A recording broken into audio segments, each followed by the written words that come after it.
All right, hello everybody. Welcome to an episode.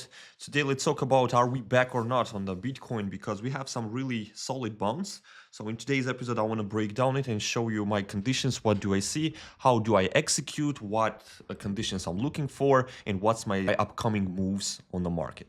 So let's go. Let's start from the Bitcoin, and then we're gonna switch to the Ethereum because there's some interesting stuff is going on. But we real quick, let's analyze the Bitcoin, and I'll show you what is actually going on here. So basically, how I look at the charts right now from the top towards bottom is that like this. If we take Elliot's waves, it looks like this. It's like kind of beginning 1, 2, wave 3 most impulsive, 4 and 5. So basically, I treat this movement as impulsive, right? So this impulse plus minus for me is exhausted already, and for my opinion, here's gonna happen some reversal from the bottom over here. Just a major question is that this reversal over here, which one we are seeing right now, is it like kind of for continuation of an uptrend, that this is like wave A, B, and C? So basically this 5 impulsive wave structure happened in the wave C as a correction on the last one. And right now we are waiting for continuation of the new impulse, right? So that's the major question right now. And that's pretty tough to kind of answer that question because this wrong correction, right, if we treat it as a wrong correction, is always hard to trade. And in the wrong correction is really pretty difficult to enter some positions. But something we got, and in today's episode, I'm going to share what do we see actually, right? If we take a Fibonacci put on the beginning and the end of this impulse, let me check the tools first of all. Are the logarithmic? Yeah, everything is good. So basically the first targets over here are from 0.3 to 0.6, right? And usually price comes in the correctional zones, 0.5, 0.6 area. What we can expect? We can expect that if in case this one this one is correction, it means this is the first wave of the correctional wave. So we can treat it as a wave A, right, after wave B, and after massive wave C, right, which will create for us on high time frame pretty good ABC correction.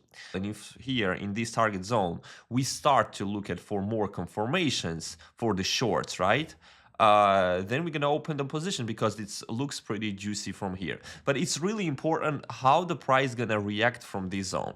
Do you know? So basically, I would say like from the current standpoint, Bitcoin looks a little bit bearish because, and I'm repeating once again why. In previous videos I was mentioning that because basically we are falling below this really strong support, right? And already for me, that this continuation of the uptrend is like kind of under the question, right? I'm not saying that I'm kind of becoming bearish over here and saying that the bull market is over, right? But I'm trading the leverage over here on a smaller time frame, and for me is like kind of structure and the conditions really matter, right? Sometimes I believe that even Bitcoin can go higher, but my trading system is telling me that I should too short. So this is why I separate like kind of investment stuff, what I'm looking at for the like phases and cycles, and something what I trade personally with the proper risk management, with small amount, and with the leverage, do you know? So basically, right now I'm sharing the first execution from the leverage perspective. From the leverage perspective, for me, this one right now is getting really very kind of tricky one because it is hard to identify. This is A, B, C, right?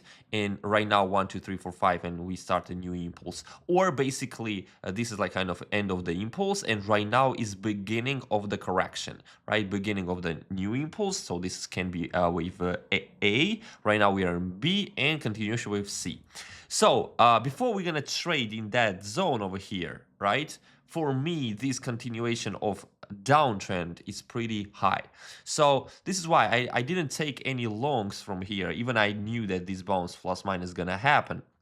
I didn't take on the Bitcoin that trade. So I decided to switch to the Ethereum, and I opened the position there because there was more certain, I would say. So in today's episode, I also shared Ethereum as my position and how I actually executed there. So basically, yeah, Bitcoin, I knew that this bounce is coming, but for longs, it is not for me enough. Basically here, I could try to open some longs over here towards this stuff, but I basically didn't risk it because I'm already in a position, so I just miss it, right?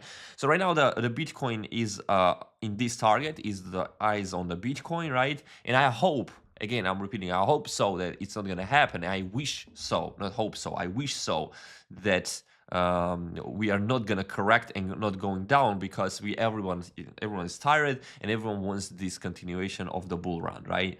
So that's the stuff. On the smaller time frame, if we deep dive a little bit on the smaller time frame, right, it is really difficult to identify what kind of structure it is over here, because by volumes it's pretty uncertain what's going on here. By actual volume we can check it better over on the like kind of market cap chart. Same stuff, right? Over here I cannot see like kind of wave 1, 2 and 3, something like this. I don't see that, right? So basically it looks like bounce. Same time we are seeing some kind of plus minus the structure, right? Because basically we can treat it like here happened wave 1, this is correction wave 2, and right now we are in this wave 3. So because I don't know what kind of structure it is, right, I will treat, for now this is for me the correction. For now this is looks like bounce for the correction. So as the price gonna reach this zone here, right, once again I'm repeating, and that's actually plus minus, you know that the people who's kind of hunting these stop losses, a lot of short position being opened over here, and most of the stop losses hits where over here, right? So that's what I'm saying, like when you have a proper tools, right? And I would say like the proper tools kind of, it's not only one. I don't think the Elliott waves plus Fibonacci and fractals are like kind of panacea. Other stuff, the people who's reading the order books and all of the things, right? They're plus minus the same. Like as you can see, my Elliott waves, this combination of this analysis, right, together creates for me the trading system, which is actually hunting those stop losses also. Right, so plus minus, I know that from this area we might see the reaction, at least some kind of reaction, right? I don't know, the continuation of the downtrend, or maybe it's gonna be like wave 1 after 2. There's gonna be interesting zone and buy and breakouts, right? This one we don't know, but we understand that here's a lot of liquidity, I would say, and most likely I believe the price gonna hit exactly that way, because there is some logic that of this liquidity plus is 0.5, 0.6 area. They usually correction comes towards 0.5 and 0.6 area, but again we can reverse from here anytime soon, so and from here or from here, it doesn't really matter, right? So this is why when we are entering in position, we kind of DCing. I usually do like that. If I see the 0.3 and there's enough confirmation, I start to open the short position, for example. And as the price goes deeper and deeper, I will fully be allocated in shorts in this scenario, certainly, right? Already at the high range. Right, so to catch that movement, if I believe so. But right now we are hitting that 0.3 target, but I don't see any kind of like reversal signal or something like that. I don't want to start to short over here. And actually, to be honest, I don't want to make any kind of business with Bitcoin until the price not reach this target, right? Because the structure is pretty uncertain on the higher time frame. So because I don't know, this is the impulse or correction.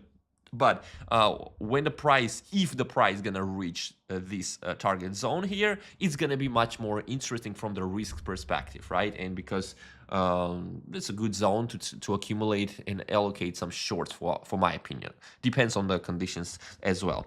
So basically, that's what I'm thinking about the Bitcoin. It's a little bit uncertain, but same time, you know, guys, that I was saying that here is the time for reversal, and that's actually happened because that was pretty obvious for me from Elliott wave's perspective. And why?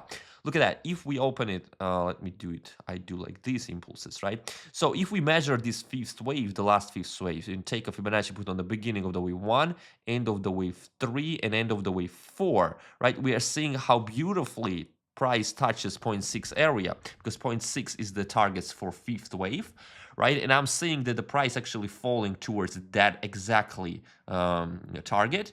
And plus, I'm seeing that there's a less volumes than in the third wave. So basically, that's a typical, I would say, wave 5. And same time, if we open the MACD showing us also the beautiful divergence between the price and the MACD. You see the divergence, right? So this is why, I mean, that was a pretty good call. I would say that there's gonna be the bounces, but for my opinion, that wasn't for trade. So this is why I missed it. So that's the logic for the Bitcoin, a little bit uncertain. Right now, let me switch to the Ethereum and I'll show you what the position I'm executing right now and what's my logic behind of that.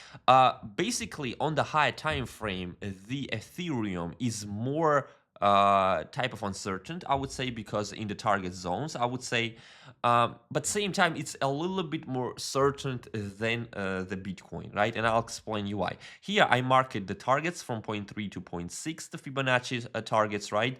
And as you can see, that this impulse over here, after this impulse and as this correction start to reach the target zone already, right, I already can see like kind of understandable, I would say, structure which is creating for us. We can say that this is a type of the bull flag, right, and like kind of the wrong correction. So the wrong correction hit the 0.3 target, and as I said, like when the time has comes, right, and when I see a lot of confirmation, I can allocate the position from the 0.3 targets already. So basically, because this is for me the target zone, I'm expecting anytime the reversal, right, from here, or from here. But because I see that massive consolidation over here, and after massive this downtrend with a massive splash of volume, right, which is usually indicates like last flash and after recovery, right? So that logic created for me what? It created for me that we might be, this correctional structure ends already, and this is like wave 1 over here, wave 2, and right now we are expecting the third wave. So basically, this is what I trade. So what I did, I opened the smaller time frame and start to kind of dig it in this small price action, because for me it was interesting. Is it like kind of wave 1, 2, and 3? So basically, on a smaller time frame, it's really hard to find this is 5 impulsive wave structure, but still plus minus I can see those 1, 2, 3, 4, 5, like I can say like this. 1, 2, 3, 4, and 5, right? So 1, 2, 3, 4, 5 created for me on the high time frame wave 1, right? And after right now we are in a wave 2, and we are expecting wave 3. So what did I do? I took the Fibonacci, put on the beginning of this impulse, end of this impulse, and I start to look at the targets. And look at that. Here is getting interesting, because the targets for the wave 2 and for any corrections are from 0.3 to 0.6, but in very rare cases price hits the 0.7. So basically 0.7 is like a kind of the last opportunity to enter the position for me, right? So that's the last target for the correction, I would say. So as I saw that the price kind of going deeper in these corrections over here, and several times I think we took some trade, right? And I think, yeah, we took the trade somewhere here. We closed the position somewhere here, moved at the break even, price drops again. So basically, I was wrong to calling 1, 2, 3, right? But same time, I earned some money. That's how trading actually works when you're doing the proper risk management. So I was wrong, but still put the profits in my pocket. So after the price falls below, right, and goes even deeper, here it wasn't for me interesting. Interesting started from exactly if it ticks the kind of bottom, right, bottom of this low, and the price created this low once again. This bounce for me wasn't interesting because I didn't see enough confirmation. I missed that, and price even goes deeper. So that would be for me the last kind of targets for to enter the position, right? If this is the wave 1 and this is wave 2, this is the last target. If the price is gonna fall below, most likely I'm gonna call that those lows will be taken in, and maybe we can go even deeper, right? From deeper or whatever the price it needs to do, right? So that's my logic behind what I'm doing right now. So as this impulse has started over here, I mean, by structural, it's really pretty hard to identify what's going on there. But we are seeing some solid bounce. And basically, this solid bounce already plus minus in the profits, because in my Telegram channel, I was sharing over here. I said Ethereum long, right, at that time. And basically, several minutes later, we are in a profits, like some partly profits, right? My targets for now remains the target 1, I would say, like these highs over here. So if the price reached here, I'll take some profits, right? I'll take some profits over there, and I'll move my stop loss at the break even, right? So we didn't actually touch it yet, but most likely I think we're gonna do that. But it's not out of my control, so I don't care. For risk perspective, it is pretty. Solid one, because we see some really good reaction from here. Somewhere I open the position, I put tiny stop losses, target 1, target 2, and higher and higher and higher, right? So basically, even if the price moves lower, first of all, yes, my stop loss, I'm gonna lose a little bit, but same time, for me, this in this movement and in this impulse, the correction, continuation of the impulse, I bet a little bit, and basically I'm in small loss, right? So it's for me worth to.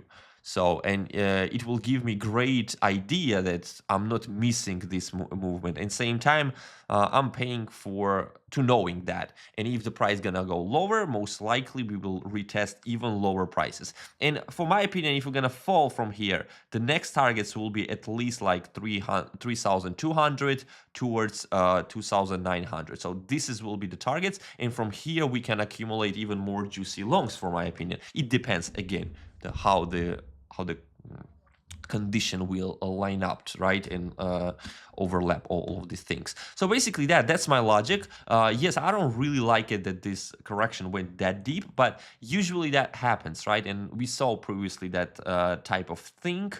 We saw this 0.7 stuff also. If we open the Bitcoin, and let me find it over here, right here, I was calling it exactly 55,000, exactly same trade was exactly here. I entered the position. That position I still hold, by the way, and all of this movement we took. Do you know?